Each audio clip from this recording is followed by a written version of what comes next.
Radhe Radhe everyone, welcome to Kishori pharmacy. तो आज हम बी फार्मेसी सेमेस्टर 6 का मेडिसिनल केमिस्ट्री 3 का एंटीवायरल एजेंट पढ़ेंगे। तो इसके अंदर हम पढ़ेंगे introduction, structure, examples, life cycle of viruses and classification of antiviral agents. तो एंटीवायरल एजेंट क्या होता है? एंटीवायरल एजेंट एक ऐसा एजेंट होता है जिसको हम यूज़ करते हैं वायरल इन्फेक्शन को ठीक करने के लिए। तो वायरल इन्फेक्शन क्या होता है?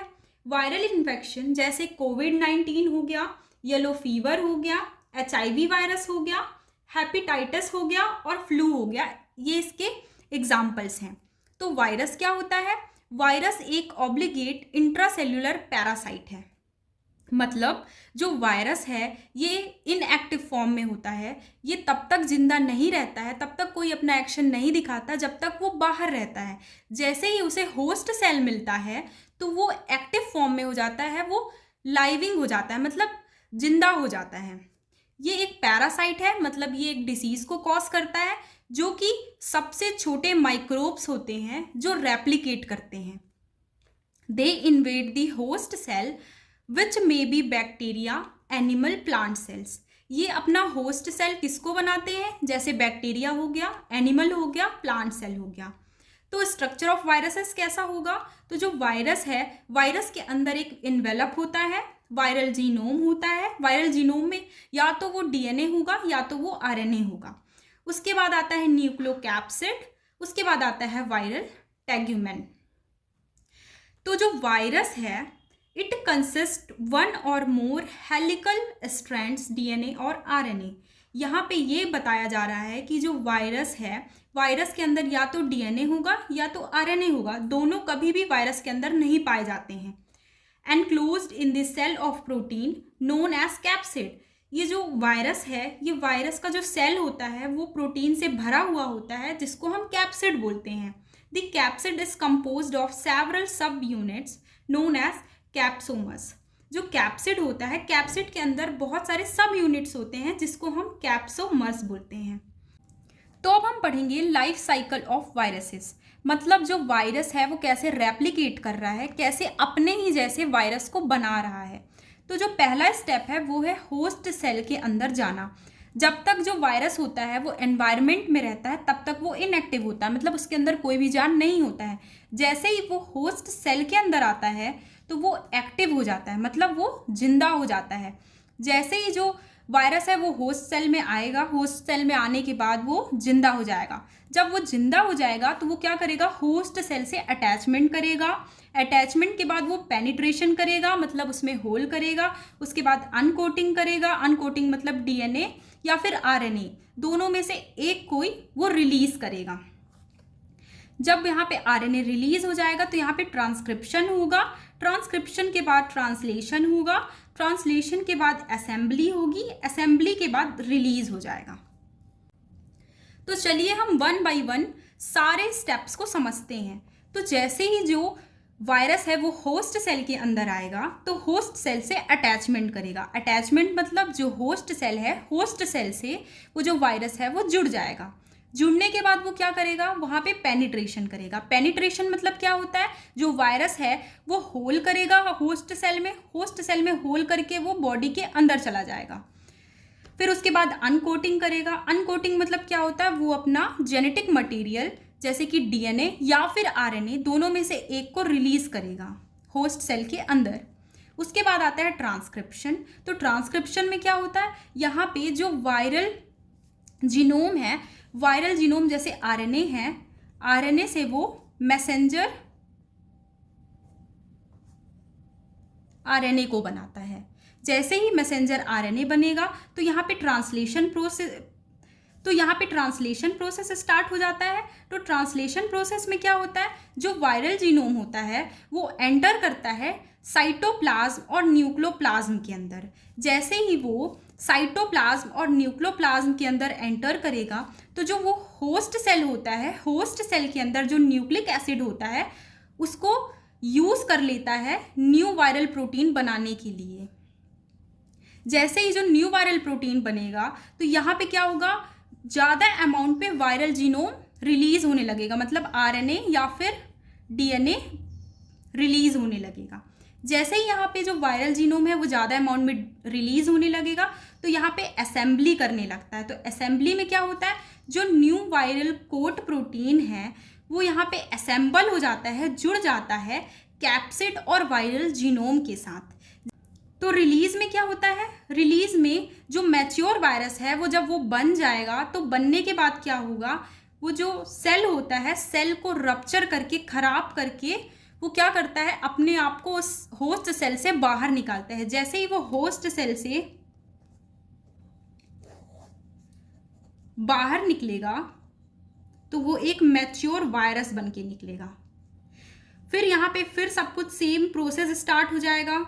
फिर वो अटैच करेगा, अटैच करने के बाद उसमें पेनिट्रेशन करेगा, अनकोटिंग करेगा, ट्रांसक्रिप्शन करेगा, ट्रांसलेशन करेगा, असेंबली बनाएगा, फिर रिलीज होगा। तो ऐसे करके जो वायरस है वो अपने आप को रेप्लिकेट करता है और अपने ही जैसे बहुत सारे वायरसेस को बनाता है, जिसके कारण जो डिसीज़ है, जो बीमारी है वो बॉडी के अंदर होने लगती है। तो अब हम क्लासिफिकेशन ऑफ एंटीवायरल्स पढ़ेंगे। तो जो एंटीवायरल्स है वो टोटल 4 क्लासेस में डिवाइड किए गए हैं। तो जो पहला क्लास है वो है एंटी हर्ब्स वायरसेस, दूसरा क्लास है एंटी इन्फ्लुएंजा वायरसेस, तीसरा क्लास है एंटी रेट्रोवायरसेस और जो फोर्थ क्लास है वो है नॉन सेलेक्टिव एंटीवायरल ड्रग्स। तो एंटी हर्ब्स वायरसेस के अंदर कौन कौन से ड्रग्स आते हैं, तो इडोक्सुराइडीन, आसाइक्लोवीर, फेमसिक्लोवीर, गेंसिक्लोवीर, फेस्कार्नेट। फिर एंटी इन्फ्लुएंजा वायरसेस के अंदर कौन कौन से ड्रग्स आते हैं, तो एमेंटाडीन और रिमेंटाडीन। फिर एंटी रेट्रोवायरसेस के अंदर कौन कौन से ड्रग्स आते हैं, तो ये टोटल 3 क्लासेस में फिर से डिवाइड किया गया है, सब डिवाइड किया गया है। तो जो पहला है वो है न्यूक्लियोसाइड रिवर्स ट्रांसक्रिप्टेज इनहिबिटर। तो इसके अंदर जो ड्रग्स आते हैं वो हैं जिडोवुडीन, डिडेनोसाइन, जेलसाइटाबीन और स्ट्रेपवुडीन। फिर जो सेकेंड क्लास है वो है non nucleoside reverse transcriptase inhibitor. इसके अंदर जो ड्रग आता है वो है इफावायरेंज और डेलावायरेडीन।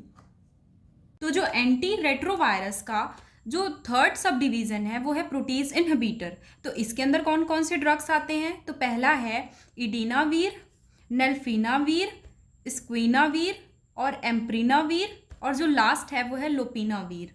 फिर आता है जो लास्ट क्लासिफिकेशन है एंटीवायरल्स का, वो है नॉन सेलेक्टिव एंटीवायरल ड्रग्स।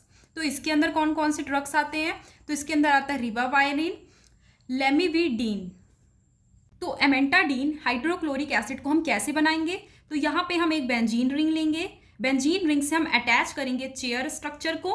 फिर उसके बाद हम यहाँ पे NH2 ग्रुप को ऐड करेंगे, मतलब अमीनो ग्रुप को ऐड करेंगे। फिर यहाँ पे हम HCl ले लेंगे। फिर रिमेंटाडीन में भी सब कुछ सेम होगा, बस यहाँ पे हमें मिथाइल ग्रुप को ऐड करना है। फिर इसके फंक्शंस भी ऑलमोस्ट सेम है। तो ये क्या करता है, it's antiviral effects against the influenza A virus. ये क्या करता है, ये एक एंटीवायरल ड्रग होता है जो कि क्या करता है, वायरल इन्फेक्शन को ठीक करता है इन्फ्लुएंजा ए वायरस को इनहिबिट करके।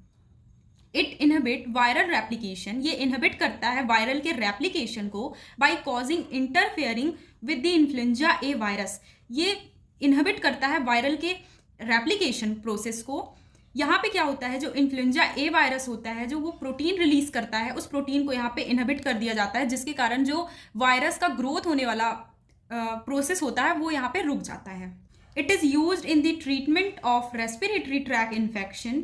एमेंटाडीन को हम रेस्पिरेटरी ट्रैक इन्फेक्शंस के लिए भी देते हैं, जैसे कि कफ हो गया, कोल्ड हो गया, एलर्जीज हो गए, उस कंडीशन में हम एमेंटाडीन को सजेस्ट कर सकते हैं।